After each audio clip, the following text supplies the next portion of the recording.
नमस्कार. Accountancy online क्लासमध्ये मी स्वागत करते. आपलं chapter partnership firm and partnership firm to final account हे चालू आहे.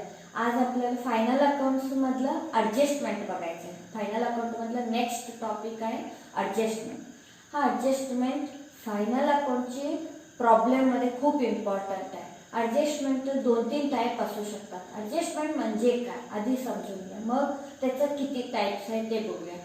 एक जनरल ॲडजस्टमेंट असू शकतात. ॲडजस्टमेंट म्हणजे आता फायनल अकाउंटची प्रॉब्लेम आपण कुठल्या फॉर्मॅटमध्ये कुठल्या बेसमध्ये आपण सोडवणार आहे. ट्रायल बॅलन्सवरून प्रॉब्लेम आपण सोडवणार आहे. पण काही ॲडजस्टमेंट काही प्रॉब्लेम्स असतात, काही ट्रान्झॅक्शन्स ट्रायल बॅलन्सशी रिलेटेड असतात पण त्याच्यात रिकॉर्डेड नसतात. ट्रायल बॅलन्स काय असतोय?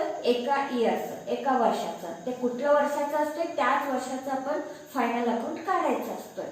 त्याच पद्धतीचं आता इथं बघा 2-3 टाईपचं असू शकतात. ॲडजस्टमेंट मीन्स ॲडिशनल इन्फॉर्मेशन असतात given along with trial balance. हा important. This is very important. Adjustments means additional information given along with the trial balance, which are to be considered final accounts. Final accounts is related असतात, पण trial balance बरोबरच असतात. हे झालं. आणि दुसरं condition काय असतं? Those transactions which not included in the trial balance. Not included हा खूप महत्वाचा आहे. ट्रायल बॅलन्स मध्ये इन्क्लुडेड नसतात पण त्याच अकाउंटिंग इयरला कन्सिडर असतात. म्हणजे बघा, those information which are not included in the trial balance but related to the accounting year. बघा, ट्रायल बॅलन्स ट्रायल बॅलन्स मध्ये इन्क्लूड नसतात पण त्याच अकाउंटिंग इयरला कन्सिडर असतात. मग नेक्स्ट कंडिशन कुठलं? Those transactions which are included. बघा, ह्याचा फरक आणि ह्याचा. इथं ट्रायल बॅलन्स मध्ये इन्क्लुडेड नसतात आणि इथं इन्क्लूड असतात. पण which included in the trial balance. Trial balance मध्ये इन्क्लूड असतात but do not relate to the accounting year. बघा, 3 कंडिशन आहे. ट्रायल बॅलन्स बरोबर एक असतात. ट्रायल बॅलन्स मध्ये असून त्या ॲडजस्टमेंट त्या अकाउंटिंग इयरला रिलेट नसतात आणि काही ॲडजस्टमेंट ट्रायल बॅलन्स मध्ये इन्क्लूड नसतात पण त्या अकाउंटिंग इयरला कन्सिडर असतात, त्या अकाउंटिंग इयरला रिलेटेड असतात. अशा पद्धतीचं 3 कंडिशन मध्ये ॲडजस्टमेंट आपल्याला शिकायचं, बघायला मिळतात. ते कसलं ॲडजस्टमेंट, कुठं ॲडजस्टमेंट करायचं. म्हणजे सहसा हा ॲडजस्टमेंट कुठल्या प्रॉब्लेम मध्ये ॲडजस्टमेंट आलं तर त्याचं 2 इफेक्ट असतात. ते 2 इफेक्ट आहे ते आपण स्टेप बाय स्टेप बघायचंच आहे. मग त्याच्यानंतर हिडन ॲडजस्टमेंट एक असतं. ट्रायल बॅलन्स मध्येच असतात आणि हिडन ॲडजस्टमेंट और सायलेंट ॲडजस्टमेंट एक येतात त्याच्यात. ते पण एक सेपरेट. जनरल ॲडजस्टमेंट काहीतरी 22 ते 28 पर्यंत आहे, ते आपण 1 बाय 1 बघायचंच आहे. त्याच्यात अजून एक 7-8 आहे, ते हिडन ॲडजस्टमेंट कशा पद्धतीचं असतात ते एक सेपरेट आपण बघायचंच आहे. Those adjustment which are given in the trial balance मध्येच असतात पण ते हिडन असतात. ते आपण एक्झाम्पल थ्रू बघायचं आहे 1 बाय 1. तर जनरल ॲडजस्टमेंट बघायचं आहे. पहिल्यांदा क्लोजिंग स्टॉकचं कुठलाही ॲडजस्टमेंट असू दे, आधी सांगितल्याप्रमाणे 2 इफेक्ट असतात. पहिला क्लोजिंग स्टॉकचा पहिला इफेक्ट असतो ट्रेडिंग अकाउंटच्या क्रेडिट साईड आणि सेकंड इफेक्ट असतो बॅलन्स शीटचा असेट साईड. ओके. आता नेक्स्ट ॲडजस्टमेंट आउटस्टँडिंग एक्सपेन्सेस म्हणजे लास्ट इयरचं एक्सपेन्सेस देणं राहिलं असतील तर ह्या वर्षी द्यायचं असतं, म्हणजे पेंडिंग अमाऊंट. त्याचा पहिला इफेक्ट असतो प्रॉफिट अँड लॉस अकाउंटमध्ये, त्याचं रिलेटेड एक्सपेन्सेसमध्ये जे काही आउटस्टँडिंग एक्सपेन्सेस ॲडजस्टमेंट म्हणून दिलेले असतात त्यांचं रिलेटेड एक्सपेन्सेसमध्ये ॲड करायचं. आता फॉर एक्झाम्पल, तर रेंटचा मागच्या वर्षीचा काहीतरी द्यायचं अमाऊंट राहिलं असतील, पेंडिंग अमाऊंट असतील आणि ह्या वर्षीचं रेंट अमाऊंट एक्सपेन्सेसमध्ये असेल, त्या रेंटमध्ये हे आउटस्टँडिंग अमाऊंट जे काही दिलेलं आहे ते अमाऊंट ॲड करायचं प्रॉफिट अँड लॉस अकाउंटमध्ये. आता नेक्स्ट बॅलन्स शीटमध्ये आउटस्टँडिंग एक्सपेन्सेस म्हणून लायबिलिटी साईड घ्यायचं. तर next expenses prepaid expenses. Prepaid expenses म्हणजे ह्या वर्षी आता करंट इयरचं एक्सपेन्सेस त्याच्या आदल्या वर्षी म्हणजे लास्ट इयरचं आधीच द्यायचं त्याचं एक्सपेन्सेस. आता फॉर एक्झाम्पल रेंटच घेऊया. रेंटचं अमाऊंट ह्या वर्षी करंट इयरचं देण्यामध्ये त्याचं निम्मे अमाऊंट किंवा 1,000 रेंट द्यायचं असेल, त्याच्या लास्ट इयर आधीच रिसीव केला असतील म्हणजे आधीच पेड केला असतील म्हणजे त्याला प्रीपेड रेंट एक्सपेन्स असं म्हणू शकतात. मग त्याची first effect profit and loss अकाउंटमध्ये डेबिट साईड रेंटमध्ये लेस करायचं, मग का आधी पेड केलेला असतो म्हणून. म्हणजे सेकंड इफेक्ट येतो बॅलन्स शीटमध्ये असेट साईड प्रीपेड एक्सपेन्सेस म्हणून घ्यायचं. आता नेक्स्ट ॲडजस्टमेंट येतो इन्कम रिसिव्ड इन ॲडव्हान्स. म्हणजे जस्ट लाईक प्रीपेड एक्सपेन्स कसं झालं आधीच पेमेंट केलं त्याच पद्धतीत बरोबर त्याच्या विरुद्ध इन्कम रिसिव्ड इन ॲडव्हान्स येतो. त्याची फर्स्ट इफेक्ट येतो प्रॉफिट अँड लॉस अकाउंटमध्ये credit side by pre received income म्हणून, म्हणजे जे त्याचं रिलेटेड जे काही अमाऊंट आहे त्यात लेस करायचं प्री रिसिव्ड इन्कम म्हणून. म्हणजे सेकंड इफेक्ट येतो बॅलन्स शीटचा pre received income independent amount दाखवायचा लायबिलिटी साईड. आता नेक्स्ट ॲडजस्टमेंट येतो इन्कम रिसिवेबल. तर आउटस्टँडिंग एक्सपेन्सेस कसं घेतलं त्याच पद्धतीचं इन्कम रिसिवेबल म्हणजे जस्ट लाईक आउटस्टँडिंग इन्कम. म्हणजे करंट इयरचं लास्ट इयरचं इन्कम काही अमाऊंट लेणं राहिलं असतील तर म्हणजे ह्या वर्ष लेणं म्हणजे इन्कम रिसिवेबल अजून एवढं अमाऊंट घ्यायचं आहे ह्याचा अर्थ होतो. म्हणजे त्याचं प्रॉफिट अँड लॉस अकाउंटमध्ये क्रेडिट साईड जे काही अमाऊंट त्याचं रिलेटेड जे काही इन्कम असते त्यात इन्कम रिसिवेबल अमाऊंट जे काही ॲडजस्टमेंटमध्ये देतात ते ॲड करायचं.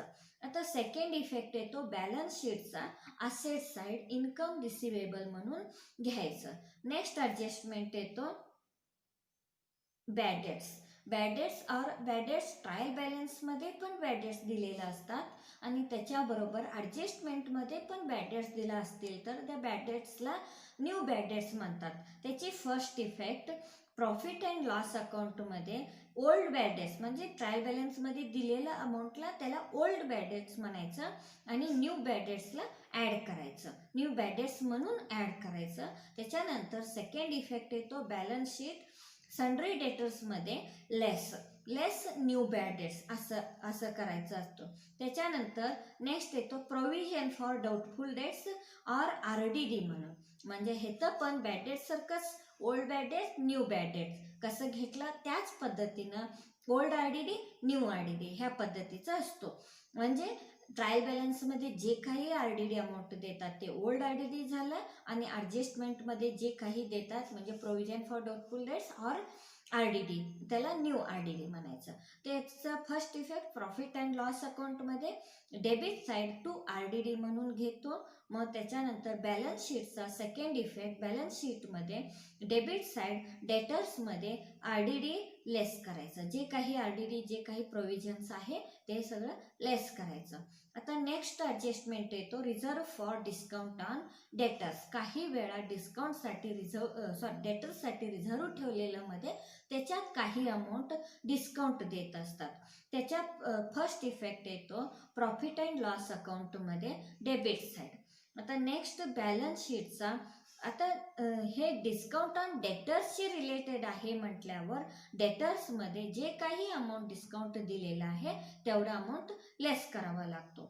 आता next adjustment next adjustment depreciation. हा डेप्रिसिएशन कायम फिक्स्ड असेट्सवरती काढतात. जे काही अमाऊंट, आता फॉर एक्झाम्पल मशिनरीचं काही अमाऊंट म्हणजे काही पर्सेंटेज वगैरे दिलं असतील, त्याचं रिलेटेड मशिनरीचं डेप्रिसिएशन अमाऊंट काढला ते first effect profit and loss अकाउंटमध्ये डेबिट साईड घेतात. आणि सेकंड इफेक्ट त्याच पर्टिक्युलर, आता मशिनरी घेतलेलं आहे एक्झाम्पल म्हणून, त्याच मशिनरीमध्ये ॲज अ डेप्रिशिएशन एक 10% असू दे, 20% असू दे, जे काही अमाऊंट डेप्रिशिएशन आहे ते मूळ अमाऊंट मशिनरी अमाऊंटमध्ये लेस करायचा असतो. सेकंड इफेक्ट झालं ते. आणि नेक्स्ट इंटरेस्ट ऑन कॅपिटल आला. हा कॅपिटल म्हणजे पार्टनर्सशी रिलेटेड जे काही इन्व्हेस्टमेंट केलेले असतात पार्टनर्स, त्याच्यावरती इंटरेस्ट देणं असतो. म्हणजे फर्स्ट इफेक्ट त्याचं प्रॉफिट अँड लॉस अकाउंटमध्ये इंटरेस्ट ऑन कॅपिटल म्हणून डेबिट साईड घ्यायचं. त्याच्यानंतर नेक्स्ट इफेक्ट म्हणजे सेकंड इफेक्ट बॅलन्स शीटमध्ये पण आपण ॲडजस्टमेंट करू शकतोय, किंवा पार्टनर्स कॅपिटल आणि करंट अकाउंट सेपरेट ॲडजस्टमेंट करून जे काही पार्टनर्सशी रिलेटेड, आता ड्रॉइंगशी रिलेटेड असू दे, कॅपिटलचं रिलेटेड असू दे, जे पार्टनर्स कॅपिटल और करंट अकाउंट सेपरेट अकाउंट काढून जे काही अमाऊंट येतोय त्याचं क्रेडिट साईड, पार्टनरशी रिलेटेड इंटरेस्ट ऑन कॅपिटल आहे ते क्रेडिट साईड घ्यायचं.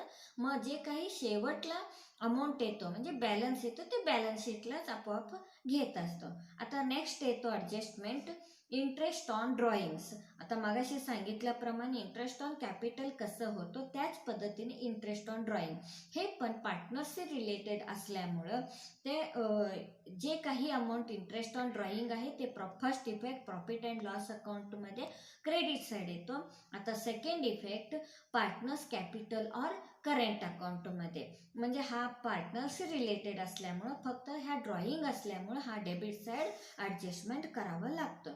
मग त्याच्यानंतर इंटरेस्ट ऑन लोन टेकन. हा लोन टेकन सुद्धा पार्टनरशी रिलेटेड असल्यामुळं first effect profit and loss account debit side येतो. आता सेकंड इफेक्ट बॅलन्स शीटचा जे काही लोन अमाऊंट असतोय त्याच्यात ॲड करायचं इंटरेस्ट ऑन लोन म्हणून. त्याच्यानंतर नेक्स्ट ॲडजस्टमेंट येतो इंटरेस्ट ऑन इन्व्हेस्टमेंट और लोन गिवन. म्हणजे इन्व्हेस्टमेंटवरती काही ॲडजस्टमेंट असेल, इंटरेस्ट असेल, ते त्याचा first effect profit and loss अकाउंटच्या क्रेडिट साईड येतो. त्याचा नेक्स्ट इफेक्ट म्हणजे सेकंड इफेक्ट येतो बॅलन्स शीटचा इंटरेस्ट ऑन इन्व्हेस्टमेंट म्हणून असेट साईड घ्यायचं. आता नेक्स्ट ॲडजस्टमेंट येतो insured goods destroyed by fire or accident. आता इथं गुड्स म्हणून एक टेक्निक, एक कॉमन सेन्स म्हणून यूज करायचं. गुड्सशी रिलेटेड जे काही ॲडजस्टमेंट आलं ते सगळं इफेक्ट फर्स्ट इफेक्ट ते ट्रेडिंग अकाउंटमध्ये येतं. आणि त्यातलं त्यात हे insured goods destroyed by fire आहे, हा एकच असा ॲडजस्टमेंट आहे की ह्याचं 3 इफेक्ट येतात. म्हणजे फर्स्ट इफेक्ट गुड्सची आहे म्हटलं ट्रेडिंग अकाउंटमध्ये, गुड्स डिस्ट्रॉयड बाय फायर म्हणून घ्यायचं. Second effect loss by fire म्हणून प्रॉफिट अँड लॉस अकाउंटमध्ये तिथंच खाली घ्यायचं. त्याच्यानंतर थर्ड इफेक्ट हा इन्शुअर्ड असल्यामुळं इन्शुरन्स क्लेमकडून जे काही अमाऊंट आलेलं असतोय ते बॅलन्स शीटचा असेट साईड, म्हणजे असं 3 इफेक्ट येतात. हे एकच आहे की ह्याचं 3 इफेक्ट येतात. आता नेक्स्ट येतो अनइन्शुअर्ड गुड्स. आता मगाशी इन्शुअर्ड गुड्स बघितलं, आता अनइन्शुअर्ड गुड्स. इथं गुड्स डिस्ट्रॉयड बाय फायरच आहे, फक्त अनइन्शुअर्ड आहे. इथं फक्त थर्ड इफेक्ट एवढंच येत नाही, म्हणजे इन्शुरन्स क्लेम म्हणून आपण जे काही बॅलन्स शीटमध्ये घेतला ते अमाऊंट इथं येत नाही, ते एंट्री इथं येत नाही. आणि गुड्स रिलेटेड असल्यामुळं ट्रेडिंग अकाउंटमध्येच येणार. म्हणजे ट्रेडिंग अकाउंटचं debit side goods destroyed by fire म्हणून फर्स्ट इफेक्ट, आणि second effect profit and loss अकाउंटमध्ये debit side loss by fire म्हणून असं 2 इफेक्ट येतात. आता नेक्स्ट इफेक्ट येतो, नेक्स्ट ॲडजस्टमेंट येतो गुड्स स्टोलन. हे पण गुड्स रिलेटेड आहे बघा. गुड्स रिलेटेड असल्यामुळे हा ट्रेडिंग अकाउंटमध्येच, म्हणजे ट्रेडिंग अकाउंटमध्ये credit side first effect goods stolen और गुड्स डिस्ट्रॉयड बाय किंवा गुड्स लॉस्ट बाय थेफ्ट, म्हणजे चोरी झालेलं गुड्सचं फर्स्ट इफेक्ट म्हणजे ट्रेडिंग अकाउंटच्या क्रेडिट साईड, आणि second goods lost by theft किंवा लॉस्ट बाय थेफ्ट असं प्रॉफिट अँड लॉस अकाउंटच्या डेबिट साईड येतो, सेकंड इफेक्ट. मग त्याच्यानंतर goods distributed as free sample, हे पण गुड्सचं रिलेटेडच आहे. गुड्सचं रिलेटेड असल्यामुळं ट्रेडिंग अकाउंटमध्ये फर्स्ट इफेक्ट येणार. त्याचा first effect goods distributed as free sample म्हणून. मग फ्री सॅम्पल म्हणजे हा जस्ट लाईक ॲडव्हर्टाइजमेंट असतो. हा सेकंड इफेक्ट ह्याचा प्रॉफिट अँड लॉस अकाउंटमध्ये जे काही to goods distributed as free sample म्हणून प्रॉफिट अँड लॉस अकाउंटचा डेबिट. तर नेक्स्ट ॲडजस्टमेंट येतो goods withdrawn by partners personal use. आता हे पण गुड्स असल्यामुळे ट्रेडिंग अकाउंटच्या रिलेटेड असणार. पार्टनर्सनी पर्सनल यूजसाठी गुड्स विड्रॉ केला असतील तर ट्रेडिंग अकाउंटचा credit side goods withdrawn by partners असं म्हणून घ्यायचा. तर सेकंड इफेक्ट हा पार्टनर्सशी रिलेटेड असल्यामुळे जस्ट लाईक ड्रॉइंग म्हणून घ्यायचं. म्हणजे पार्टनर्स कॅपिटल ऑर करंट अकाउंटमध्ये debit side goods withdrawn by partners असं म्हणून घ्यायचं. त्याच्यानंतर नेक्स्ट ॲडजस्टमेंट येतो अनरेकॉर्डेड परचेजेस. आता काही वेळा काही अमाऊंट, काही part of the purchases amount परचेजेसमध्ये एंट्री नसतोय, आता ते एंट्री करून घ्यायचं. एवढं सिम्पल आहे. म्हणजे ट्रेडिंग अकाउंटच्या डेबिट साईड परचेजेस असतोय त्याच्यात ॲड करून घ्यायचं. त्याच्यानंतर सेकंड इफेक्ट येतो बॅलन्स शीटचा क्रेडिटर्समध्ये ॲड अनरेकॉर्डेड परचेजेस म्हणून घ्यायचं. आता नेक्स्ट अनरेकॉर्डेड परचेजेस कसं आहे तसंच अनरेकॉर्डेड सेल्स येतो. सेल्समध्ये सुद्धा काही अमाऊंट सेल्स म्हणून अनरेकॉर्डेड सेल्स असेल म्हणजे रेकॉर्ड केला नसेल ते सेल्समध्ये आधी म्हणजे ट्रेडिंग अकाउंटच्या सेल्समध्ये म्हणजे क्रेडिट साईड ॲड करून घ्यायचं. त्याच्यानंतर बॅलन्स शीटमध्ये सेकंड इफेक्ट डेटर्समध्ये ॲड करून घ्यायचं अनरेकॉर्डेड सेल्स म्हणून. आता नेक्स्ट ॲडजस्टमेंट येतो बिल्स रिसिवेबल डिसऑनर्ड. काही वेळेला बिल्स रिसिवेबल डिसऑनर्ड झालं असतील तर हे दोन्ही इफेक्ट बॅलन्स शीटमध्ये येतो. फर्स्ट इफेक्ट सन्ड्री डेटर्समध्ये बिल्स डिसऑनर्ड झालं असतील तर त्याचं डिसऑनर्ड ॲड करून घ्यायचं. आता सेकंड इफेक्ट बिल्स रिसिवेबलमध्ये डिसऑनर्ड झालेलं बिलचं अमाऊंट लेस करून घ्यायचं. हे कसं बिल्स रिसिवेबल डिसऑनर्ड आहे त्याच पद्धतीचं बिल्स पेएबल पण डिसऑनर्ड असतो. तेच नेक्स्ट ॲडजस्टमेंट येतो. हा next adjustment same to same bills receivable सारखंच, फक्त हा लायबिलिटी साईड बिल्स पेएबलचं डिसऑनर्ड. जे काही अमाऊंट बिल्स पेएबलचं डिसऑनर्ड आहे ते क्रेडिटर्समध्ये ॲड करून घ्यायचं आणि जे काही बिल्स पेएबलचं डिसऑनर्ड अमाऊंट आहे ते बिल्स पेएबलमध्ये लेस करून घ्यायचं. आता नेक्स्ट ॲडजस्टमेंट येतो deferred expenses expenses of advertisement paid of 5 years. म्हणजे काही वेळा आता आपण एक्सपेन्सेस कुठलं वर्षाचं घेत असतो त्या वर्षाचं करंट इयरचं जे काही एक्सपेन्सेस झालेलं असतात तेच एक्सपेन्सेस घेत असतो. पण काही वेळा असं असतंय की एकदम 5 वर्षाचं एक्सपेन्सेस दिलेलं असतात. म्हणजे जे काही ॲडव्हर्टाइजमेंट करंट इयरचं जे काही अमाऊंट आहे तेवढंच amount profit and loss account debit side घ्यायचं. आणि सेकंड इफेक्ट आहे म्हणजे रिमेनिंग अमाऊंट ते एक डिपॉझिट म्हणून म्हणजे असेटसारखं ट्रीट करतो म्हणून बॅलन्स शीटमध्ये प्रीपेड ॲडव्हर्टाइजमेंट अमाऊंट म्हणून घ्यायचं. म्हणजे जे काही आता 5 वर्षाचं करंट इयरचं एवढं काढून म्हणजे 4 वर्षाचं जे काही आहे ते अमाऊंट बॅलन्स शीटमध्ये असेट साईड घ्यायचं. आता नेक्स्ट येतो revenue receipts included in capital receipt. आता for example sale of goods included in sale of furniture.